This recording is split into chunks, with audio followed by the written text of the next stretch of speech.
বড় দাদা হয়ে তুমি আমার সাথে বেইমানি করতে পারলে? তুমি যে আমার দাদা সেটা ভাবতেও আমার ঘৃণা করে। আমার উপরে এত কিসের রাগ?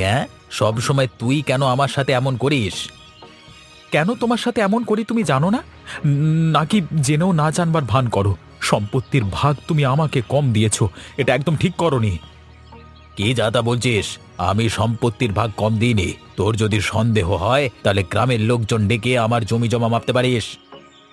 দুদিন পর পর লোকজন ডাকতে আমার ভালো লাগে না, আর লোকজন ডেকেও কোনো লাভ হবে না। তুই তুই ঠিকই বুদ্ধি করে তোর ভাগের জমি বেশি নিয়ে নিবি। আমি কোথায় বেশি জমি দিয়েছি তুই বলতে পারবি? সামনের পুকুরটা তুমি নিজের ভাগে নিয়েছো, ওই পুকুরের ভাগ আমাকে দিতে হবে। ওই পুকুরের ভাগ আমি তোকে দিতে পারবো না, কারণ বাবা মা আমার সাথে থাকে। তাই সামনের পুকুরটা আমার। আমার খরচও বেশি। বাড়ির পেছনে যে ছোট পুকুরটা আছে সেটা তোর ভাগে। আমি কিছুতেই মেনে নিতে পারবো না।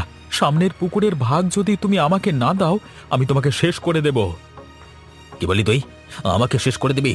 আমার নিজের ভাই হয়ে কথা বলতে পারলি? হ্যাঁ, পারলাম। ঠিক আছে, আমিও তোকে সামনের পুকুরের ভাগ দেব না। দেখি তুই আমার কি করতে পারিস। দেবে না তো? দাঁড়াও, আমি তোমার ব্যবস্থা করছি। এই এই তুই এদিকে আসিস কেন? তোর কি মাথা খারাপ হয়ে গেছে নাকি? আমার মাথা একেবারে ঠিক আছে। ও, ও, ও, আট! আ, আ, আ, আমার সাথে এটা করতে পারলি? আ, আ, আ, আ। বয়সে এসে সব দেখতে হবে, কখনো ভাবতে পারিনি আজকালকার দুনিয়ায় সন্তান জন্ম দেওয়াটা যেন পাপ। এক ছেলে খুন হলো আর এক ছেলের হাতে।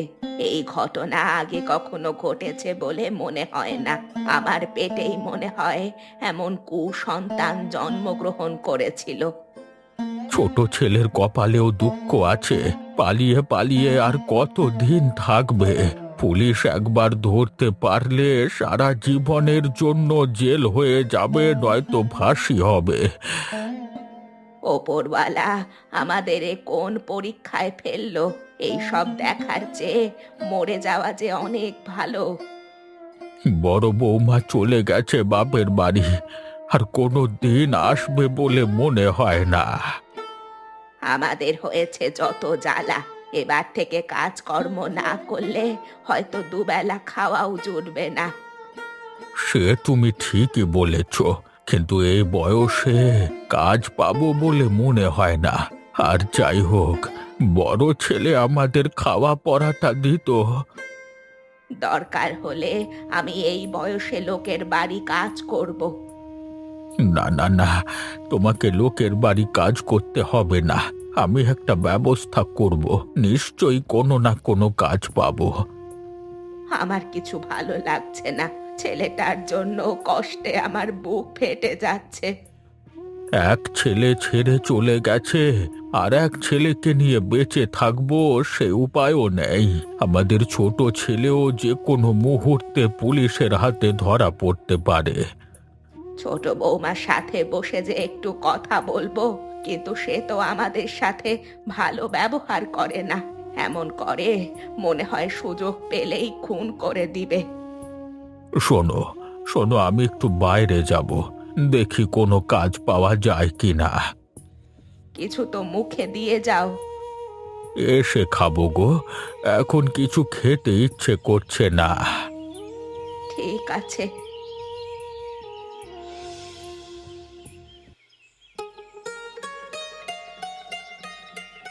আরে ভূমিকা বৌদি যে, কতদিন পর এলে?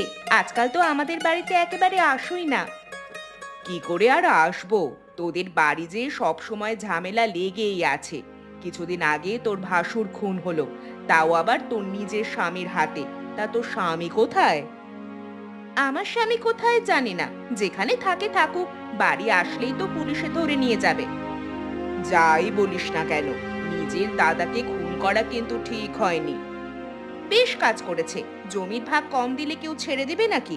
এমনটা যদি তোমাদের সঙ্গে হতো?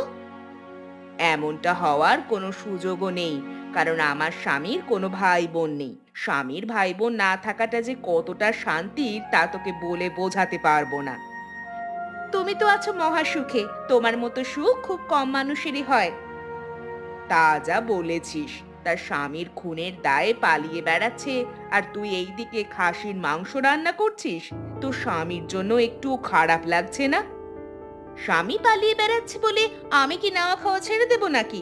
আজ সকালে মোড়ের মাথা থেকে কিনে নিয়ে এসেছি। শুনলাম তো শ্বশুর শাশুড়ি নাকি না খেয়ে আছে, কাজও খুঁজছে। অবশ্য কাজ না করলে খাবে কি?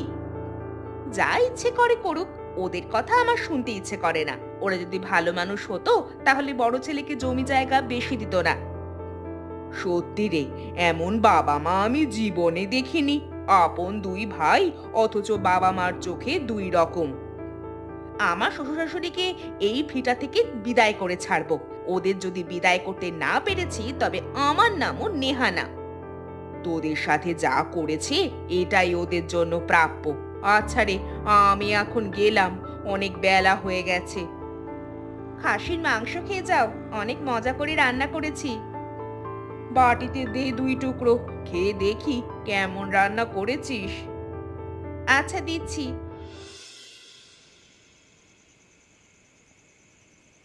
কোনো কাজের ব্যবস্থা কি করতে পারলে? কিছু একটা না করলে যে কাল থেকে আমাদের খাওয়া জুটবে না। চেষ্টা করছি, কোনো কাজের ব্যবস্থা এখনো করতে পারিনি। মানুষের কাছে কাজ চাইলে বলে, এ বয়সে আপনি কাজ করতে পারবেন না। আমাদের কপালটাই খারাপ। শেষ বয়সে এসে আমাদের এত কষ্ট করতে হবে ভাবতেই পারিনি। সব কিছু হয়েছে আমার 2 কুসন্তানের জন্য।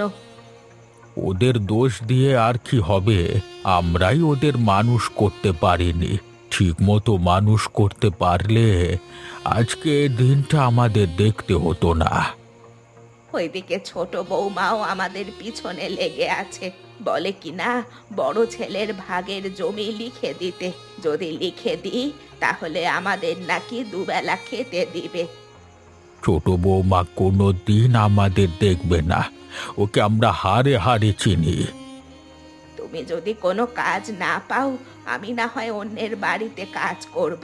কাজ করে খাওয়ার মধ্যে কোনো লজ্জা নেই।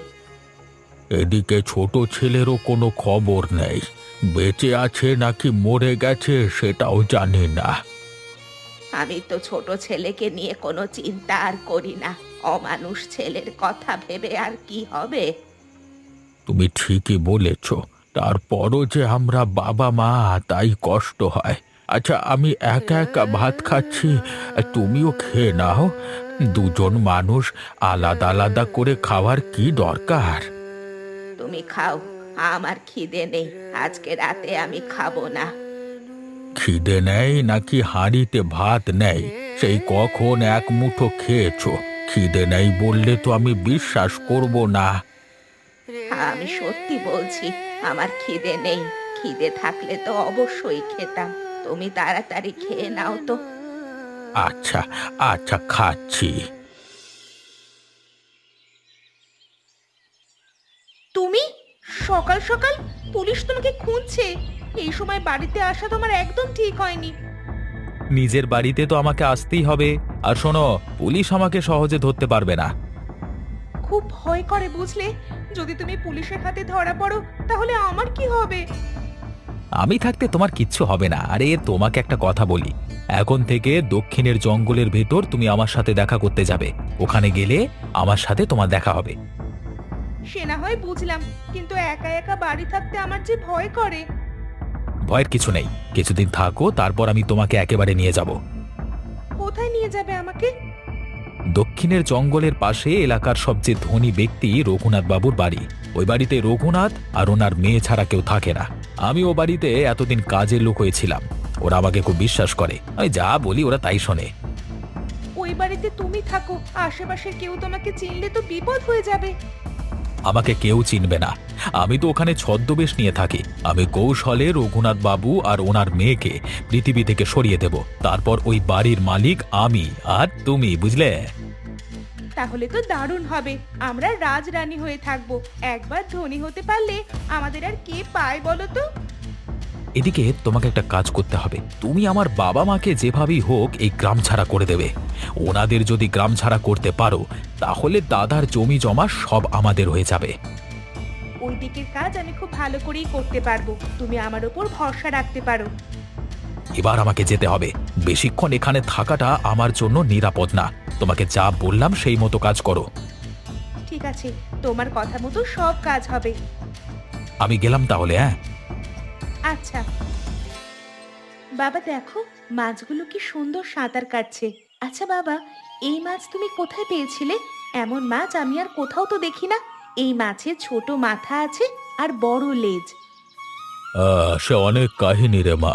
তুই খুব ছোট ছিলিস তখন। তখন তোর মা তোকে নিয়ে হরিনগর আমার এক পিসির বাড়িতে গেছিল। সেখান থেকে একটা বোতলে করে মাছ এনেছিল। শখের বশে মাছটা তোর মা এই লেকে ছেড়ে দেয়। তারপর সেখান থেকে হাজার হাজার মাছের জন্ম হয়। এই মাছ বিক্রি করি তো আজকে আমরা এত বড় লোক। মায়ের কথা মনে হলে আমার খুব কষ্ট হয় বাবা। মা যে কেন আমাদের ছেড়ে চলে গেল। রাতে যখন শুয়ে থাকি তখন মনে হয় মা আমার মাথায় হাত বুলিয়ে দিচ্ছে। আমি বুঝতে পারি রে মা, তোর খুব কষ্ট হয়। কিন্তু দেখ, আমি কিন্তু তোর মায়ের অভাব কখনো বুঝতে দিই না। তুমি তো আমার মা এবং বাবা দুইটাই, তারপরও মায়ের কথা মনে পড়ে। কি যে এক মরণ ব্যাধি তোর মায়ের হয়েছিল, কিছুতেই আর সুস্থ হলো না। আমাদের ছেড়ে একেবারে বিদায় হলো। বাবা, আজ সারাদিন কিরণকে দেখলাম না যে, কোথায় গেছে? সকালে মাছ নিয়ে শহরে গেছিল, তারপর আর ফেরেনি। হয়তো কোনো কাজে আটকে গেছে। ছেলেটা খুব ভালো, বাড়ির সব কাজ একা সামলায়। ঘরের কাজের জন্য কাউকে দরকার, কিরণের জন্য এত কাজ একা করা কষ্ট হয়ে যাচ্ছে। তুই ঠিকই বলেছিস। আচ্ছা, তেমন কাউকে পেলে তাকে বাড়িতে কাজ দেব। মহিলা হলে খুবই ভালো হয়, মহিলা মানুষ ঘরের কাজ খুবই ভালো করতে পারে। ঠিক বলেছিস মা, মহিলা হলে বেশি ভালো হয়। এখন চল ঘরে যাই, ঠান্ডা বাতাস করছে। আচ্ছা বাবা, ঘরে চলো।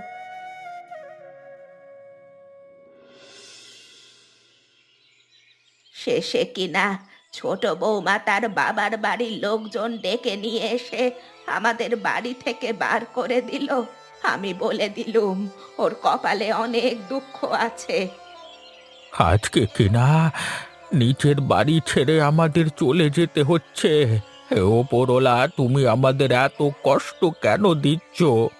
আমরা এই কষ্ট থেকে কবে মুক্তি পাবো? এখানে বসে কান্নাকাটি করলে তো আমাদের দিন চলবে না। চলো চলো, হাঁটতে হাঁটতে কোথাও যাই, দেখি কোথাও কোনো কাজ পাওয়া যায় কিনা। আমার যে হাঁটবার কোনো শক্তি নেই, উঠে দাঁড়ালেই পড়ে যাব। এ গাছতলায় মনে হয় আমাদের মৃত্যু লেখা আছে। এমন কথা বলো না, আমাদের যে এখান থেকে যেতেই হবে।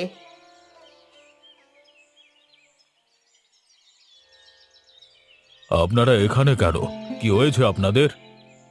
কি আর হবে, ছেলের বউ বাড়ি থেকে বের করে দিয়েছে।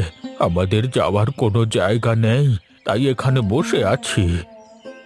বয়স হয়ে গেছে বলে কেউ আমাদের কাজও দেয় না। সবাই বলে আমরা নাকি কাজ করতে পারবো না। আপনারা বাড়ির কাজ করতে পারবেন? যদি পারেন তাহলে আমার সাথে চলুন। আমরা কাজ করতে পারবো, আমাদের সাথে করে নিয়ে চলুন। বাড়িতে আমার মেয়ে আর আমি থাকি, আর একজন লোক থাকে। সে মোটামুটি আমার বাড়ির সব কাজ দেখাশোনা করে। তবে আপনারা থাকলে ভালো হবে। আপনার বাড়িতে আমরা খুব ভালো কাজ করতে পারবো, আপনি একবার আমাদের সুযোগ দিয়ে দেখতে পারেন। ঠিক আছে, আমি আপনাদের সুযোগ দেব, কিন্তু আপনারা এখান থেকে হেঁটে যেতে পারবেন তো? হেঁটে যেতে কষ্ট হবে, তারপরও আমরা যাব। কষ্ট করে হেঁটে যেতে হবে না, আমি আপনাদের গাড়িতে করে নিয়ে যাবার ব্যবস্থা করছি। আপনার অনেক দয়া। আপনারা বিপদে পড়েছেন, আপনাদের জন্য কিছু করতে না পারলে যে আমারই খারাপ লাগবে। আচ্ছা, আপনারা বসুন, আমি আপনাদের জন্য একটা গাড়ির ব্যবস্থা করছি। ঠিক আছে। দেখলে তো বৌদি, কেমন কৌশলে শ্বশুর শাশুড়িকে বাড়ি থেকে তাড়িয়ে দিলাম। তোর মাথায় অনেক বুদ্ধি। তবে তোর বাবার বাড়ি থেকে লোকজন না আসলে সহজে তাড়াতে পারতিস না। এই জন্য তো বাবার বাড়ির সবাইকে ডেকে নিয়ে এসেছিলাম। আচ্ছা, কিরণের কি খবর? ও কি বাড়ি আসে না? সেই যে নিজের দাদাকে খুন করে চলে গেছে, আর তো কোনো খবর নেই। একদিন এসেছিল, এখানে আসা খুব একটা নিরাপদ না, তাই আর আসবে না। তাহলে তোর সাথে নিয়মিত যোগাযোগ রাখে? যোগাযোগ না রাখলে আমার সংসার চলে কি করে? সেই তো সব খরচ দেয়। ভালোই সুখে আছিস তাহলে। তোর সুখ দেখে আমার যে হিংসা হচ্ছে। সুখে আছি এটা তুমি ঠিক বলেছো। এই সুখটার জন্য বিয়ের পর থেকেই অপেক্ষা করছি, অবশেষে পেলাম। সে যত সুখেই থাকিস না কেন, তুই একজন খুনির বউ, এটা কিন্তু তোকে মানতে হবে। কোনো বেইমানকে খুন করলে তাকে খুনি বলা যায় না। আমার যতদূর মনে হয় মনোজ খুব একটা খারাপ ছিল না। বাবা মায়ের দায়িত্ব মনোজের ওপর ছিল, তাই সামনের বড় কুকুরটা নিজের ভাগে নিয়েছিল। আমি তো এতে দোষের কিছু দেখি না। আচ্ছা ভূমিকা বৌদি, হঠাৎ তোমার কি হলো বলো তো? এতদিন তো আমার হয়ে কথা বলতে, যেই আমার সুখের দিন চলে এসেছে সেই তুমি রং বদলিয়ে ফেলেছো না? দেখ, তুই আমাকে ভুল বুঝিস না। আমি যেটা সত্যি সেটাই বলেছি। তোমার সাথে আমার এখন কথা বলতে ভালো লাগছে না, তুমি এখন এখান থেকে যাও। আমি চলে যাচ্ছি, কিন্তু যাওয়ার আগে একটা কথা বলে যাই। তোর কপালে দুঃখ আছে। আমার সুখ তোমার সহ্য হচ্ছে না, তাই এমন আবোল তাবোল বকছো। ভূমিকা বৌদি, তুমি আমার চোখের সামনে থেকে চলে যাও। আচ্ছা আচ্ছা বাবা, যাচ্ছি।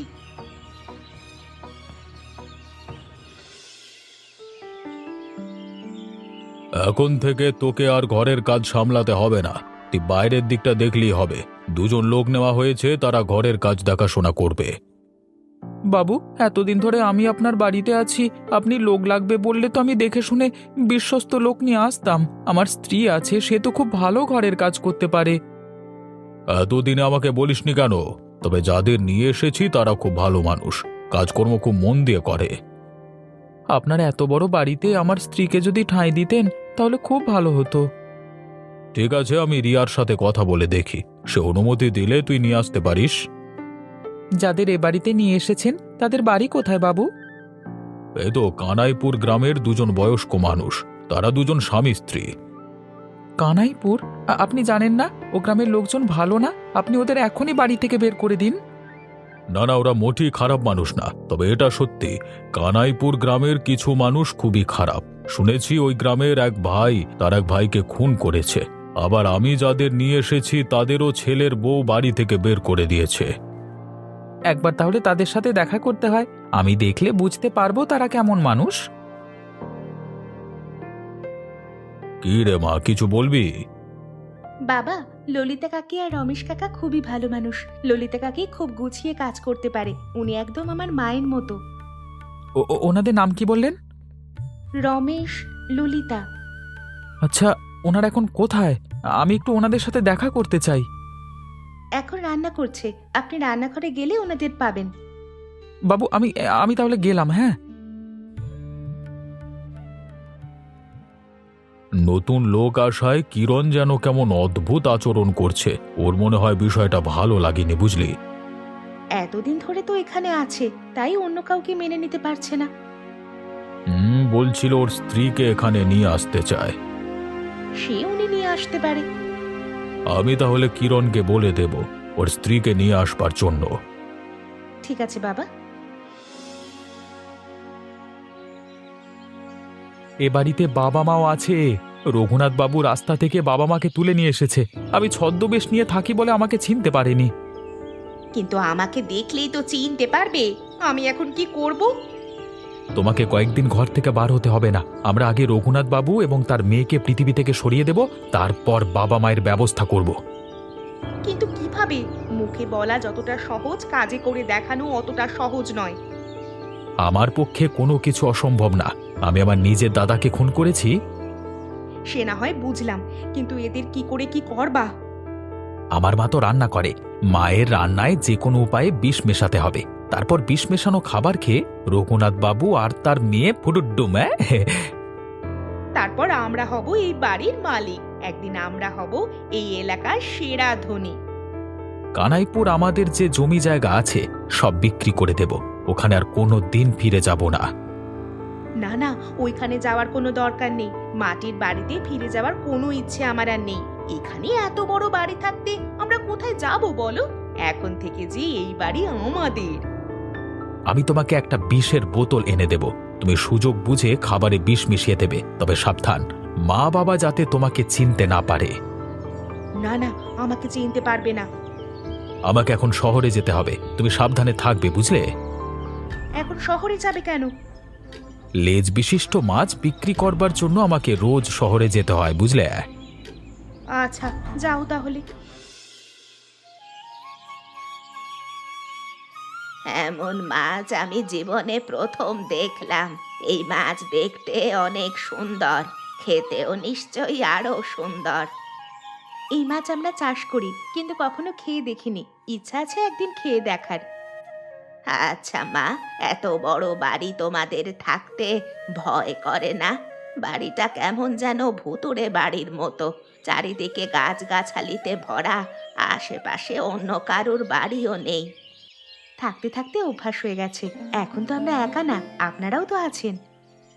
আমরা তো বেশি দিন হয়নি এখানে এসেছি। আপনারা এসে আমার খুব ভালো হয়েছে। আপনি আমার মায়ের মতো। মা যেমন তার সন্তানকে লালন পালন করে, আপনিও আমার সাথে তেমনই করেন। সত্যি, আপনার কোনো তুলনা হয় না। তোমার মতো মেয়েকে ভালো না বেসে কি পারা যায় বলো? আপনার ছেলের বউ আপনাদের যে তাড়িয়ে দিয়েছে, আপনারা তার বিচার করবেন না? সহজে ছেড়ে দিবেন? এই বয়সে কি ওদের সাথে আমরা পারবো মা? দুঃখের কথা কি জানো মা, আমার ছোট ছেলে বড় ছেলেকে খুন করেছে। খুন করে যে কোথায় পালিয়েছে, আজও তার কোনো খোঁজ খবর নেই। এ তো নাটক সিনেমার মতো কাহিনী। বাস্তবে যে এমন কাহিনী হয় এই প্রথম শুনলাম। কাকি, আপনার মনে তাহলে অনেক কষ্ট। আগে মনে করতাম আমার মা নেই বলে আমি মনে হয় সবার চেয়ে দুঃখী। না রে মা, তুমি বাইরের জগতের খবর জানো না তো, তাই জন্য নিজেকে এত দুঃখী মনে করো। মানুষ কত দুঃখ কষ্টে আছে সে তুমি কল্পনাও করতে পারবে না। এখন আমি সব বুঝতে পারছি। আপনার সাথে দেখা না হলে আমি তো বাইরের জগৎ সম্পর্কে কিছুই জানতে পারতাম না। এখন থেকে মনে করব আমি একজন সুখী মানুষ। একদম ঠিক মা, নিজেকে আর কোনো দিন দুঃখী মনে করবে না।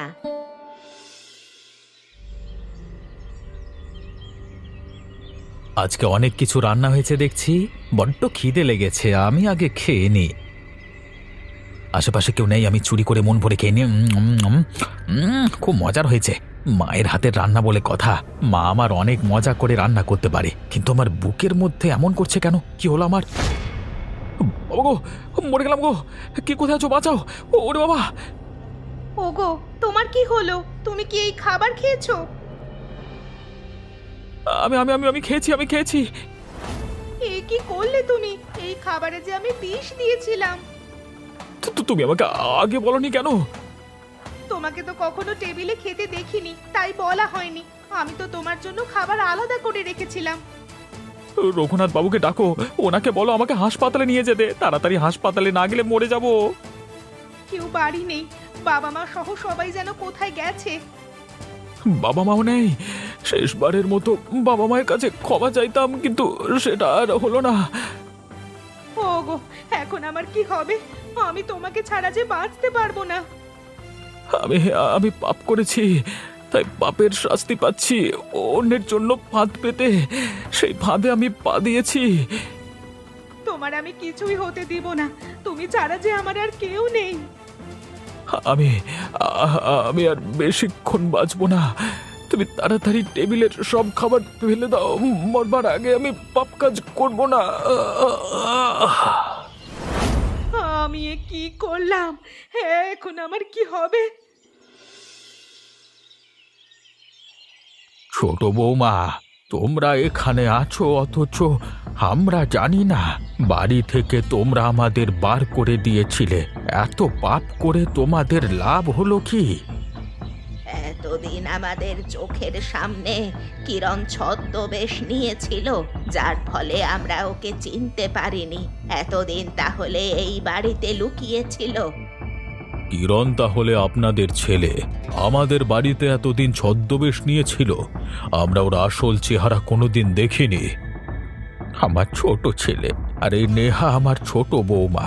কিরণ আমার বড় ছেলেকে খুন করে পালিয়ে যায়, তারপর একদিন বাড়ি থেকে ছোট বৌমা আমাদের বের করে দেয়। তাহলে আমরা এতদিন একজন খুনির সাথে ছিলাম, যে যে কোনো সময় আমাদেরও ক্ষতি করতে পারত। আপনাদের হয়তো ক্ষতি করবার চেষ্টা করেছে, কিন্তু পেরে ওঠেনি। মারা গেল কি করে কিছুই তো বুঝতে পারছি না। আমরা তো কেউ বাড়ি ছিলাম না। বাড়ি এসে দেখছি কিরণ ডাইনিং রুমে মরে পড়ে আছে। তারপর সবাই মিলে ধরাধরি করে এখানে নিয়ে এসেছি। আমার মনে হচ্ছে ছোট বৌমা খুনটা করেছে। ছোট বৌমা, তুমি শেষ পর্যন্ত আমাদের ছেলেকে খুন করে দিলে। হ্যাঁ, আমি খুন করেছি, এখন আপনাদেরও খুন করে দিব।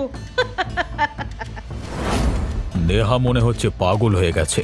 ওকে এখনই আটকাতে হবে, নইলে যে কোনো মুহূর্তে বিপদ ঘটতে পারে। খবরদার বলছি, আপনারা কেউ আমার কাছে আসবেন না। আপনাদের আমি সবাইকে শেষ করে দিব। সবাই মিলে ওনাকে ঘরে আটকে রাখতে হবে। ঠিক আছে।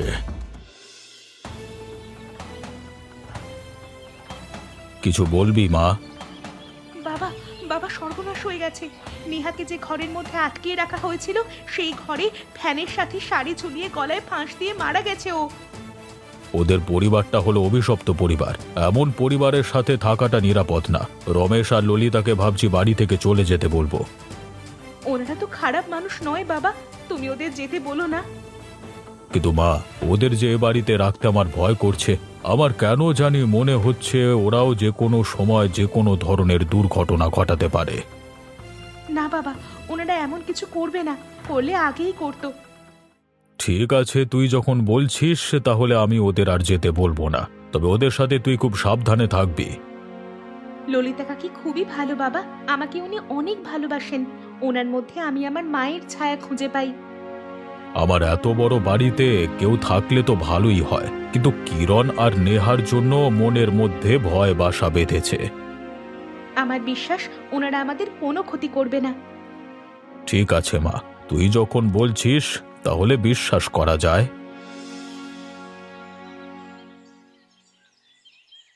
আমরা ভাবছি নিজের বাড়ি চলে যাব। এখানে থাকা আমাদের জন্য ঠিক হবে না। আপনাদের কোথাও আর যাওয়ার দরকার নেই। যতকাল বেঁচে থাকবেন ততকাল এখানে থাকতে পারেন। আমার তো টাকা পয়সার অভাব নেই। তাছাড়া আমার এত বড় বাড়িতে থাকবার মতো কেউ নেই। আমরা খুনির বাবা মা, আপনাদের মতো ভালো মানুষের বাড়িতে থেকে বাড়িটা অপবিত্র করতে চাইছি না। দেখুন, আপনাদের তো কোনো দোষ নেই। আপনারা তো কখনো অন্যায়কে প্রশ্রয় দেননি। তাছাড়া আপনারা তো এখানে বিনামূল্যে থাকেন না, আপনারা কাজের বিনিময়ে থাকেন। আপনাদের কোথাও যেতে হবে না, আমরা সবাই মিলে একসাথে থাকব, আর এই লেকে লেজ বিশিষ্ট মাছ চাষ করব। আমরা হলাম হতভাগা পিতা মাতা, ছেলে বৌমাদের নিয়ে সুখে সংসার করার কথা, কিন্তু কিছুই যে আমাদের ভাগ্যে জুটল না। ওপরওয়ালা, ওপরওয়ালা আমাদের যে কেন বাঁচিয়ে রেখেছে। আমরাও পৃথিবী ছেড়ে চলে যেতে পারলে ভালো হতো। আপনারা এমন করে বলবেন না, সবকিছু ভুলে আবার নতুন করে জীবন শুরু করুন। হ্যাঁ রে মা, আমরা আবার নতুন করে জীবন শুরু করব। কুসন্তানদের কথা ভেবে আর কষ্ট পাবো না। একদম একদম। এমনই মজার মজার গল্প দেখতে আমাদের চ্যানেলকে সাবস্ক্রাইব করতে ভুলবেন না।